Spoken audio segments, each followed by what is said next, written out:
See Harry by every event, and you'll never get tired of seeing him. A story. Rav Yaakov Galinsky, a well-known rabbi, he was known for his wit and his wisdom. And he was once going to fundraise in Mexico. He had a big deficit in his yeshiva, and he was going to fundraise. He showed up at a home, a very large home. He was given the address. He knocked on the door. They open the door, and they tell him, Rabbi, he tells them what he's there for. They tell him, Rabbi, perfect. We are having a Chanukat Habayit. We want you to come to the backyard and give us a speech.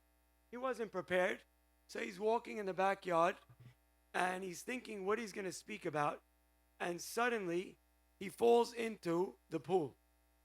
And now he's drenched. He's embarrassed. He's drenched. He gets out of the pool, and he stands up to speak with his long black coat, all wet. And he gets up and he says, it's the first time I went to the mikveh before I got up to give a speech. And everyone, laughed, and they appreciated his words, his speech. And he raised his entire deficit at that one moment, at that one event.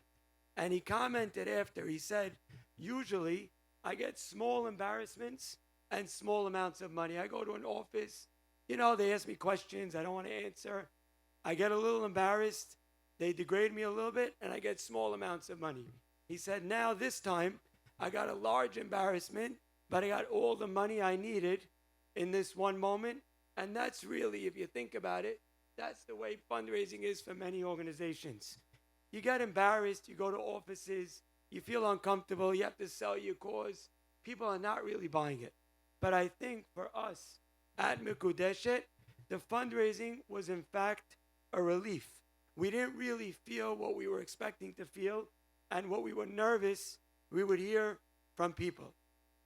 Instead of is this really we expected to hear from people, is this really an important cause? We heard unbelievable, it's so needed. And from every part of the community, every segment of the community we went to, nobody said, why do we need this? Is it really something that our community needs? Nobody reacted that way. Instead of hearing from people, matchmaking is not for us, it's too out there, too heavy, we heard, wow, that's a perfect solution to a problem that we all know exists. We were expecting to hear, why can't everyone just meet at parties? Why do we need matchmakers? Instead, we heard from people, put down my niece, take my daughter's information, and set her up. In fact, I kept calling it an issue because I don't like the word crisis. I feel like it's too depressing. And when we went to people and I'm calling it an issue, they're telling me, Rabbi, it's a crisis. And Baruch Hashem, the funds as well matched the words that the people said. But of course, we always need more. When we approached Isaac and Jennifer Sit to use their home, we expected to hear our son's wedding is a week before your event. It would be a very nice thing if you came back next year. We'll be happy to open our home. Instead, they were gracious from the beginning. They said, as long as it's not on the wedding day, we're good. And they supported us. And as you see, they're gracious. And I think that the first home that an organization does their event in is very important because it sets the tone for the organization for future years. One of the first people we went to, in fact, one of the first people I ever fundraised from in my life, we went to him and we asked him for $10,000. We thought that was a nice amount to get from him. He said, instead of $10,000, I want to sponsor 10 matches. And then he said, not 10 regular matches, I want to sponsor 10 special matches, knowing full well that the word special would cost him. And I think the reason we got this kind of response from people is twofold. Number one, because every single person in this room and everyone we went to and everyone in the community knows a single that's waiting to get married. And everybody knows that in today's day and age, it's not enough to just walk up to a girl by a wedding or wherever it is and just meet her and date her. You need more information. You need to know background.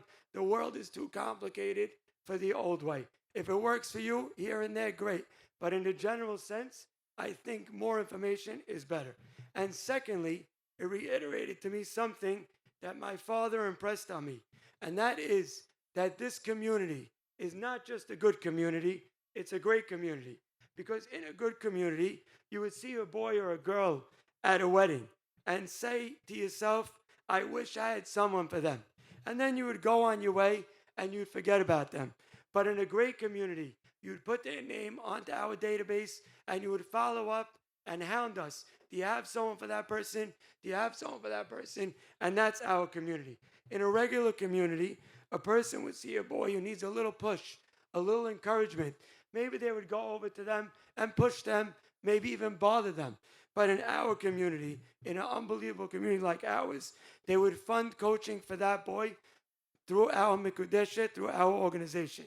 In a regular caring community where they care a little bit, someone would approach a community member and ask them to start an organization to create a network to solve this issue. And that person would take it on. But in our community, someone approached Mrs. Kim Daba and asked her to start, and I'm not crying, my voice goes, and asked her to start an organization. And not only did she start this organization with a beautiful database, with privacy for every person. We don't even let matchmakers on unless we vet them. And even they sign a release where they're not going to say anything. She started this organization with a beautiful database of singles who enter their own name, but also funded it herself for an entire year to the tune of several $100,000. And then when we approached Solomon Daba to get involved with the fundraising, which is always the most fun, he said, I'll do it. And we kept pushing him, and he kept doing it. And every day I would see a text, so-and-so, 5,000, 7,200, 1,800 from Solomon Daba. In a regular community, if you invite people on a Tuesday night to come to a fundraiser to take care of an issue like this, they would say, I may not have anywhere nicer to be than this backyard, but I have places that are easier to be and will cost me less.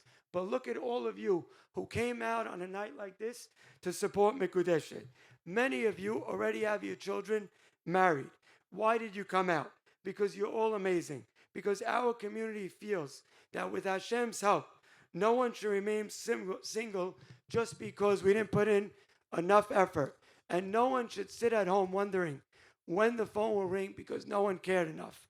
And no parent should feel alone thinking, is my son or my daughter as good as I thought they were?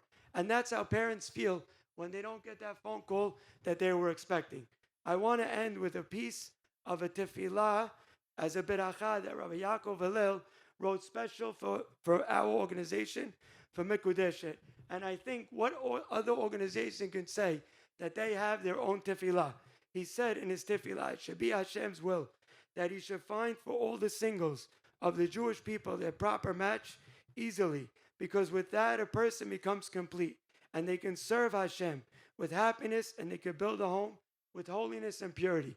That tefillah should be fulfilled in everyone that's here and everyone that was willing to give up a Tuesday night where we know the husbands don't come home every night of the week. They're willing to give up a Tuesday night for us and to show the community singles that they care. Thank you.